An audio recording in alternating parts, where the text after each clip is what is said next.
Let me be honest with you, at some point this week you stopped yourself from doing something. Maybe you didn't post that thing you made. Maybe you stayed quiet in a room when you actually had something to say.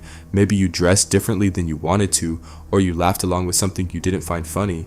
And you told yourself it was fine, no big deal. But here's what's actually going on. You are editing yourself in real time every single day based on what you imagine other people are thinking. And the exhausting part, the part nobody talks about, is that most of those people aren't even paying that much attention. You're carrying a weight that was never yours to carry.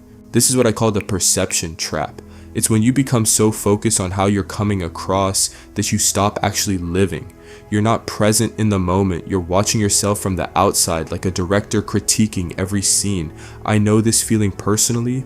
I used to walk into a room and within seconds I was already calculating, how do I seem right now? Are they judging me? Did that come out weird?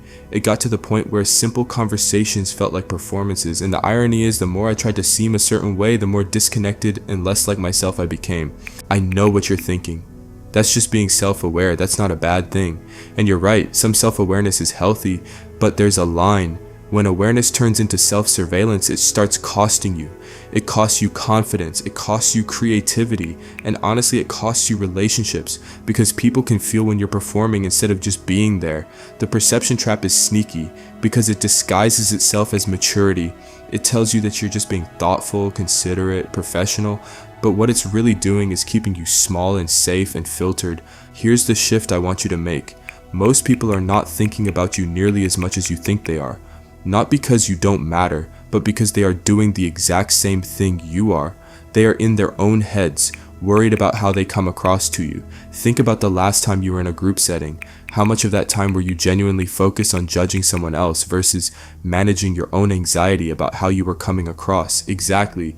The opinions you're afraid of are mostly hypothetical. You are suffering from something imaginary, and once you see that clearly, the whole thing starts to lose its grip on you.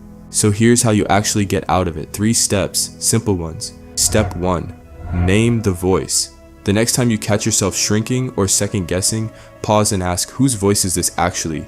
Is it a parent, an ex, a group of people from school?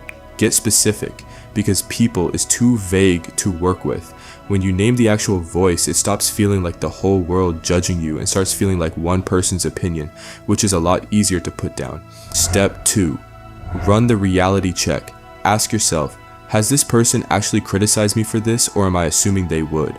Most of the time you'll find there's no real evidence. You've built an entire courtroom in your head with a judge and a verdict, and none of it actually happened. When you catch yourself doing that, just say it out loud. I'm making this up. That simple phrase breaks the spell faster than anything. Step 3, act before you're ready. Don't wait until you stop caring what people think to take action. That day might never come. Instead, do the thing while the fear is still there. Post it, say it, wear it. Show up as yourself before you feel totally comfortable doing so. Every time you act despite the fear, you collect evidence that the world does not end, and slowly the fear gets smaller. 2 things will trip you up. The first is perfectionism. It's the perception trap wearing a different outfit. You keep refining and delaying because deep down a perfect version of you feels safer to put out there. Catch it early. The second is the brief relief of hiding. Every time you play it safe, you get a small hit of comfort. That comfort is a trap. It reinforces the belief that hiding is necessary. Notice it and push through anyway. You've been editing yourself for so long that you've probably forgotten what the unfiltered version of you even looks like. That version doesn't need to perform, doesn't need to manage everyone's perception, just shows up, says the thing, does the work. Start with step 1 this week. The next time you feel yourself shrinking, name the voice. Just that. Tell me in the comments whose voice it is. You don't need to go into detail.